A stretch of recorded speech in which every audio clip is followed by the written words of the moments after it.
Quid est enim, Catilina, quod te iam in hoc urbe delectare possit? What is there, indeed, Catiline, which, quod being the relative pronoun, the antecedent being quid, which, quod, possit, is able, and since it's an indirect question, you have the subjunctive verb, possit, which can now, iam, in hoc urbe, delectare, delight, or please, te, you. Quod te. So you notice that, okay, the way I translated it waited until the end for the te to be translated, but notice that due to the highly inflected nature of Latin, you can put the te pretty much anywhere, except maybe, you wouldn't find it before the quote. So, which you, now in this city, to please, is able. You see? So that's emphatic. In qua nemo est extra istam coniurationem perditorum hominum, and then we'll get to the relative clause afterward. In qua nemo est, in which what? In hoc urbe, in qua urbe. In which nemo est, in which implied urbe, nemo est, no one is, there is no one. Extra istam coniurationem perditorum hominum. Outside, kind of stronger than the ex. It's interesting, you may have noticed that in plus the accusative or the ablative, but no corresponding ex always being ablative, but not really, because extra is kind of an extension of ex, in which case you do have the equivalent of in plus the accusative, just as strong as well. Remember that in can also mean against, such as in Catilinam, the name of this very oration. So outside of that conspiracy of lost human beings, is what it really says. It doesn't say of men, but of people. Qui te non metuat, so who is there, or in which no one is, really there is no one.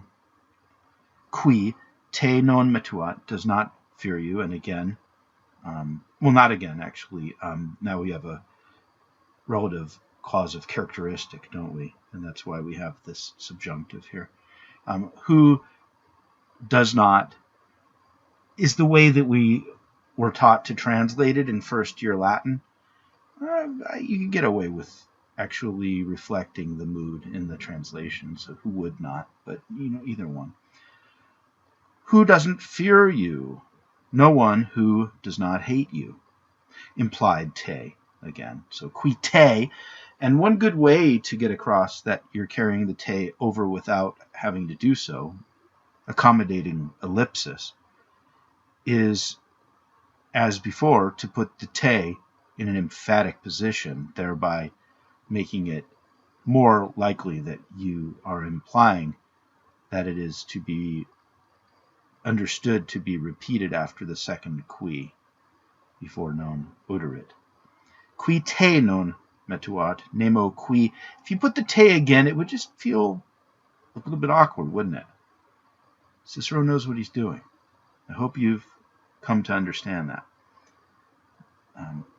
especially stylistically, and as far as constructing a persuasive speech goes. As far as whether he's right or wrong, whether there are political motives to what he does, this and that, there are some good books. If you email me, I will give you some recommendations. Quae nota domesticae turpitudinis non injusta vitae tuae est? Which note, or known thing, or mark, and that's what it would be here. Mark of domestic, home-based ugliness, turpitude. Est non injusta vitae tuae, is not or has not been burned, implied into your life. So which sign of domestic turpitude has not been burnt into your life? It's very metaphorical. The idea here is that you have a brand of your turpitude on your life. Pretty creative. Okay, and as far as why vitae tuae is in the dative, burnt with respect to your life is one way to look at it. There might be one or two other interpretations of that dative, but just understand that you have an adverbial dative, as usual. Quod privatarum rerum dedecus non haeret infama, which disgrace, dedecus, decorum, right, would be the opposite, because the de means away from, so away from being good looking. Indecent means not good looking. Decent means good looking. Look it up. That's its original meaning. Okay, so which disgrace of private things, okay, private things versus domestic things, does not stick in sua fama, in your fame, in your reputation. Okay, so you have a mark being burnt into your life. And now you have a disgrace sticking into your or in your reputation, your fama, your fame. Quae lubido ab oculis, quod facinus a manibus umquam tuis, quod flagitium a toto corpore affluit. All right. Which lust affluit was away ab oculis. So you need to understand where the adverbial expressions are coming from. Ab oculis, an manibus, etc. That being said, let's translate it in the same word order if possible, and then end up with the affluit for the climax. It's kind of like in German, where you're able to carry over all kinds of infinitives until the end of the sentence, which lust from your eyes, implied your, suis oculis, which crime from your hands, ever, oh, and then we get your tuis there. Okay, so the two, I love that. Okay, I didn't notice that before. Ab oculis, check this out, you guys. Okay, ab oculis, whose eyes? Oh, that's coming after the umquam, isn't it? Oh, and then the umquam is going to apply to all of these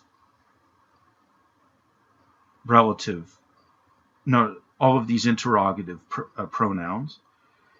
So the umquam tuis is applying to the whole series, or are applying to the whole series, right? So which libido from your tuis oculis, umquam ever affluit, and then the umquam and the tuis applies to these other items, including a toto corpore. It would just be in the singular, but that's okay. Kind of like when you say the dogs and cat are happy. You don't say the dogs and cat is happy, because the verb is closer to the cat. And it's kind of like what's going on with tuis. We are to understand it to apply to the whole shebang. And also, by the way, kind of like genders in languages where it's masculine and feminine. And if there are 10 trillion women and one man in a room,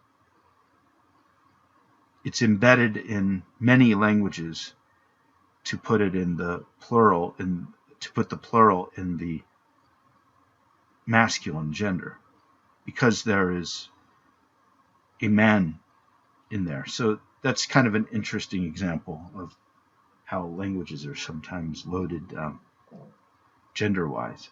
Look into that. Which flagitium a toto corpore, which whipping from your entire body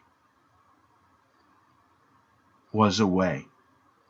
So which did you lack? Qui tu adolescentulo. Oh, this is weird. Yeah. Okay. This is kind of all right. Qui tu adolescentulo, quem corruptellarum in lecebris in retices, non aut ad audaciam ferrum aut ad lubidinam faciem praetulisti. Okay. We're still going on with these interrogative pronouns. Which teenager?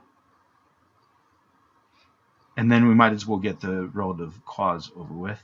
Whom you had ensnared in your temptations of corruptions, did you to praetulisti?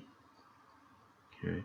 So to which adolescent, to which teenager, did you not carry forth either out, we have the out, out, construction, either iron, ferrum, or a sword, metonymically, ad audaciam, toward audacity, or for the sake of audacity. Out facem, a torch, toward libido, toward lust. Quid vero? What in truth? So here's one of several ways of saying what gives, what's going on. Nuper, lately, cum morte superioris uxoris, lately, when you had made room in your dome, in your house, for new nuptials, new wedding celebrations, with the death of your last wife. Lately, when you had cleared out, vaque fecises, your home, for new wedding celebrations, nuptials, at the death of your last wife, non etiam alio incredibili scelere hoc scelus cumulasti? Did you not, non ne, the ne at the end means did you not, didn't you, increase this crime, hoc scelus, onto the other incredible crime, alio incredibile scelere. Right? So did you not pile up this crime on that incredible crime? Quod ego praeter mito, this is his famous, for good reason, because it's hilarious, praeteritio device, when he says, I'm not going to mention blah, blah, blah, and then he does mention it. It's hilarious. And he does it so many times. This is one of them. Quod ego praeter mito et facile, which I go over, or beyond, right? Which I send beyond, literally. It's kind of idiomatic. Which I pass over. Okay, praeter mito. Et facile patior sileri, and easily bear to neglect, to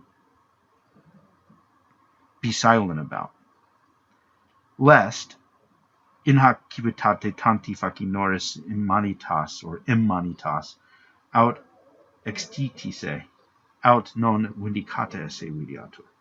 Lest A and B, lest in hac civitate tanti facinoris immanitas aut extitisse, lest in this city the immanitas, the not being able to hold in the handness, the largeness, the greatness, the immensity of so great, not just of such, of so great, tanti, a crime, aut extitisse, stands out, is conspicuous, or seems, videatur,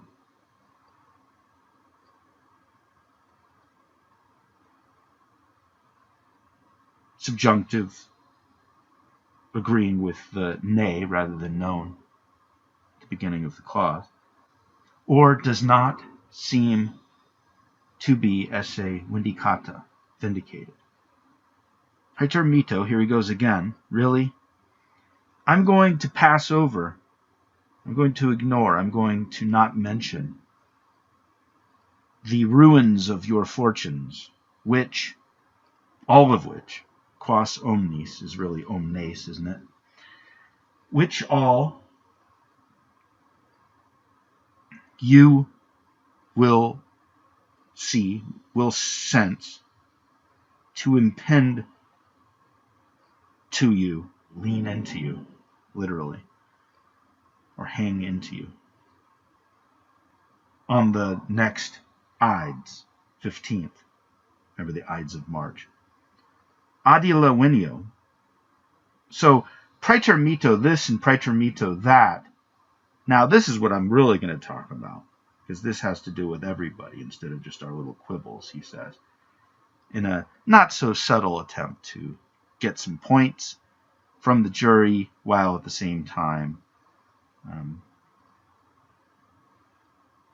appeasing them by moving on to the thing that he pretends to be the only thing that he talks about. Ad illa venio, I go toward those things, not the things I just went over, passed over, but venio ad illa, I go toward those things, which, another relative clause, which non ad privatam ignominiam vitiorum tuorum, non blah blah blah blah blah blah. Okay, so what's the structure here? I go toward those things, or to those things, which pertain. I mean, it's cheat. We go to pertain, which pertain not to A, not to B, sed ad C. You see that? Not to A, not to B, but to C. Right? I go to those things which, let's cheat, pertain, non ad privatam ignominiam, vitiorum tuorum, which pertain not to the private ignominy of your vices, not ad domesticam tuam difficulta, not to your domestic difficulty and ugliness. It's kind of, he doesn't mince words.